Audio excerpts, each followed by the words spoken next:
in the 70s, companies went all out to get kids' attention and get their parents to buy what they saw on TV. What are some of your favorite childhood foods and snacks you still enjoy today? Perhaps you saw the commercials but never got to try them. A bold new chip was dusted in orange cheese that left fingers stained and taste buds craving more chips. A frosted pastry emerged, promising a warm, gooey center straight from the toaster. Meanwhile, a fast food giant named a new burger after a weight measurement. Each of these foods didn't just fill our stomachs, they carved out a place in our hearts we'll never forget. Be sure to stick around for the last one because it delighted you when you opened your lunchbox. It's still a sweet surprise that still delights your kids. Doritos. Do you reach for regular potato chips when you want a bag of chips? Or how about Doritos? They were introduced in 1966 after a Frito-Lay VP noticed how popular the chips were at a restaurant in Disneyland. The name is derived from Doradito, a made-up Spanish term meaning little fried and golden thing. The revolutionary nacho cheese flavor was introduced in 1972, forever changing the snacks we love. Each bite has a perfect, crispy, crunch, bold, and savory cheese flavor. We fell in love with this Mexican-inspired snack. Of course, you can never have only one chip. They're addictive. Today, you'll find many varieties with different spice levels, but many fans insist nothing beats that original nacho cheese flavor. With the great flavor of cheese. Try nacho cheese Doritos. They taste as good as they crunch. Kellogg's Pop-Tarts. It's perfect when you want a warm breakfast treat but have little time before rushing out the door. Pop-Tarts were developed by Kellogg's in 1964 as a response to Post's Country Squares. Initially, 4 pastries were in a box and they were unfrosted. It wasn't until a few years later that Kellogg's developed frosting that can withstand the heat from the toaster. By the 70s, they were a breakfast staple for families wanting to grab and go. The original flavors were strawberry, blueberry, brown sugar cinnamon, and apple. It featured a pastry crust with a sweet filling and thin frosting that crackled when toasted. Their convenience, sweetness, and novelty made them an instant hit. Today's Pop-Tarts come in many varieties, including unfrosted versions like back in the 60s. So it's one time I put a Pop-Tart in the foil, in the microwave, and heated it up. It was not a good idea. McDonald's Quarter Pounder. If you live in a non-English speaking country, you might not know what a Quarter Pounder is. McDonald's introduced the Quarter Pounder in 1971, which was created by a McDonald's franchisee who believed people wanted larger burgers. It featured a quarter-pound beef patty on a sesame seed bun with pickles, onions, ketchup, and mustard. Each bite is savory beef enhanced by even more savoriness of condiments with pickles. The Quarter Pounder became wildly popular, and most people order it as Quarter Pounder with cheese without even thinking twice about it. The burger is a classic. Nothing else needs to be said about it. No fancy names or gimmicks. In countries that use the metric system, France calls it, you guessed it, Le Royal Cheese. Or in Germany and Austria, it's called Hamburger Royal TS for tomato lettuce. So I figured I'd pick up 10 quarter pounders from McDonald's and see how fast I can eat these things. Fruity Pebbles cereal. If you were a kid in the 70s, you might not know when the Flintstones cartoons began and Pebbles cereal ended. Fruity Pebbles was introduced by Post Cereals in 1971. As after-school and Saturday morning cartoons were constant for 70s kids, cereal manufacturers were increasingly marketing directly to children. It was the first brand to license characters from a TV show, The Flintstones. These colored rice Pebbles delivered intensely sweet fruit flavors. Each spoonful started crisp but quickly softened, releasing colors to create the iconic pink milk. Post marketed heavily during Saturday morning cartoons with the slogan, "They're yabba dabba delicious," and commercials showing Barney Rubble in disguise trying to steal Fred Flintstone's cereal resulted in Fred yelling at Barney, "They're mine and you can't have 'em." It became popular by combining beloved cartoon characters and kids laughing at Fred's expense. Throughout the decades, Pebbles cereal has introduced and discontinued numerous varieties. Today's varieties include versions with marshmallows, cocoa, and berry flavors. Right, Fred, Fruity Pebbles taste fruity-rooty-rific. Yabba dabba fruity-doo! Kern's Nectar drinks. With one sip, they transported your taste buds to tropical destinations. Kern's Nectar was introduced by a family-owned company, Kern's Foods, based in California in the 1930s.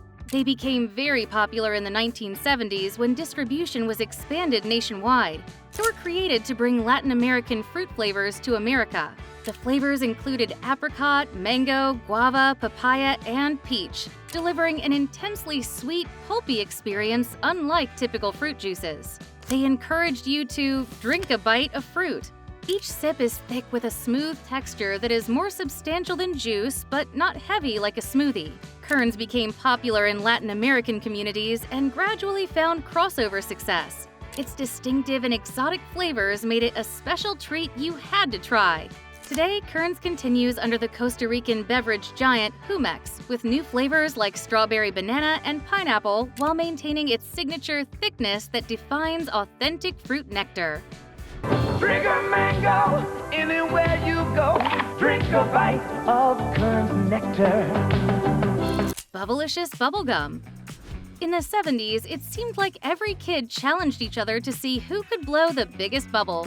Bubblicious burst onto the scene in 1977, created by Warner Lambert as direct competition to Hershey's Bubble Yum, which had you blowing big bubbles as if you could float into outer space. The name, cleverly combined bubble and delicious, enticed you to see if it was as good as advertised. Who can forget the original flavors of bubblegum, watermelon, strawberry, or cotton candy?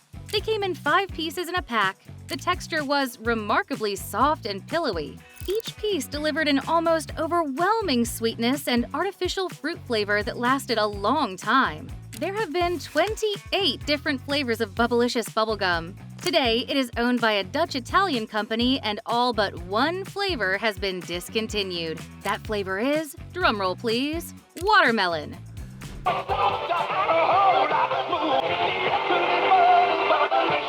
Jack in the Box Jumbo Jack. In the world of large burgers, this one sounds very enticing. If you are a Jack in the Box fan, you know it's a classic. The Jumbo Jack was introduced in 1971 to compete with Burger King's Whopper in the escalating burger wars. While most fast food burgers at the time were no more than a meat patty, bits of onion, and a couple of slices of pickles in between 2 buns, the Jumbo Jack was a harmonious blend of juicy beef and garden crisp lettuce, tomato, onions, ketchup, and mayo on a buttery sesame bun. They kept the burger relevant by offering 99-cent special promotions throughout the decades. It paid off as Jumbo Jack gained loyal followers by delivering a jumbo burger for a small price.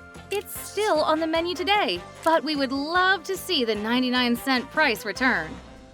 Well, how you like Jumbo Jack? Terrific, Rodney. Laffy Taffy. What kid wasn't excited to tell you the latest joke they heard? Where did they get their material? They were colorful, stretchy rectangles of chewy candy with corny jokes printed on the wrapper. Beach Candy Company created Laffy Taffy in the early 1970s. They were sold as fruit-flavored caramels despite being taffy. They were stretchy and lasted far longer than most candies.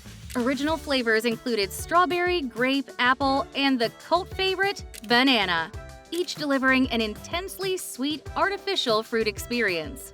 Looney Tunes' Daffy Duck was the butt of the jokes as the joke-telling fruit said, "Who says you can't laugh with your mouth full?" The combination of play laughs and long-lasting flavor made it popular. The brand was sold to Nestle in 1984, and then Nestle sold the brand to Ferrara, maker of Nutella, in 2019 for a whopping $2.8 billion. You can get Laffy Taffy in various forms, including bars, ropes, and minis. You know Laffy Taffy. Who says you can't laugh with your mouth full? You're despicable. General Mills Blueberry. Do you love slurping the leftover cereal milk when you finish eating your cereal? How about if that milk was blue? Yes, it was a sight to behold. A friendly ghost who made breakfast feel like Halloween. Blueberry joined General Mills' Monster cereal lineup in 1973 following the success of Count Chocula and Frankenberry during the Monster craze. Boo-Berry, as the name suggests, was an artificial blueberry-flavored corn and oats cereal. Each spoonful started crunchy and gradually softened, while blue food coloring created a colorful spectacle in your bowl. The cartoon ghost appeared out of nowhere and enticed you to try it. It developed a cult following with its outrageous color and monster theme. Since 2010, General Mills returned the Monster cereals lineup seasonally for Halloween and special anniversaries, including a revamped design with DC Comics and collaborations with Cause. Here's all the marshmallows together, the blue, pink, and white one. Little Hug Fruit Barrels. Do you remember playing at the playground? What did your mom give you to quench your thirst? She might have handed you one of those tiny plastic barrel-shaped drinks with the foil lid. They were the colorful treat that turned your tongue red, blue, or green. The American Beverage Corporation created Little Hug Fruit Barrels in the 1970s as an affordable alternative to more expensive juice boxes. The distinctive barrel shape made it easy for children to hold. Each hug contained a sweet, watery, fruit-flavored drink that was more about color and sweetness than fruit flavor. Original varieties included grape, orange, fruit punch, and blue raspberry. It was like drinking water, but laced with artificial fruit sweetness. It was refreshing, perfect for hot summer days. With their bright colors, these quarter waters were a hit at the playground and lunchtime. Today, Harvest Hill Beverage Corporation is keeping the tradition alive for new generations of children. I remember, my hand was, this big, so you'd hold it with two hands like this, and it's a little hug. Hi-Chew candy. Have you ever had a candy that was soft and chewy, but the experience was much longer than you expected? Hi-Chew was created by Japanese company Morinaga in 1975. It was an alternative to traditional chewing gum, which you had to spit out, as this is considered impolite in Japanese culture. When you pop one in your mouth, the texture starts like a stiff taffy, and then you chew it like bubble gum. It's a pleasant surprise that lasted a long time. We guess you can say it's the Japanese version of Laffy Taffy. The name directly correlates to high-quality chewable candy. The original flavors were an intense burst of fruit flavors like strawberry, green apple, and grape. You might not have known it existed until it arrived in America in the 2000s at Asian grocery stores and supermarkets. Today, you can choose between at least 9 different flavors, if not more, and in many different forms, including gummies, sticks, bites, and sours. You can see that. They have little seeds on there. That's cool. It's like white in the middle, purplish, pinkish on the outside. Ooh, that's really nice. Anheuser-Busch Natural Light. It was an affordable beer that fueled countless college parties and didn't empty your wallet. Natty Light was introduced by Anheuser-Busch in 1977 to compete with Miller Lite. It was the company's first light beer featuring 97 calories. Brewed with American and imported hops, barley malt, cereal grains, and water, it delivers a light, crisp taste and minimal bitterness. Each sip is light and refreshing. As Jim Phelps from Mission Impossible would say, "Won't fill you up, so it won't slow you down." Among other nicknames, Natty Light continues to be a favorite at college parties today. A 30-pack will go for less than $20 at Walmart. Varieties include Natural Ice, Natter Days, and Natural Light seltzers featuring fruit flavors. Here, a young Natural Light ventures from its home. The herd will need to find water. Just yonder, the group has spotted its target. Dolly Madison Zingers.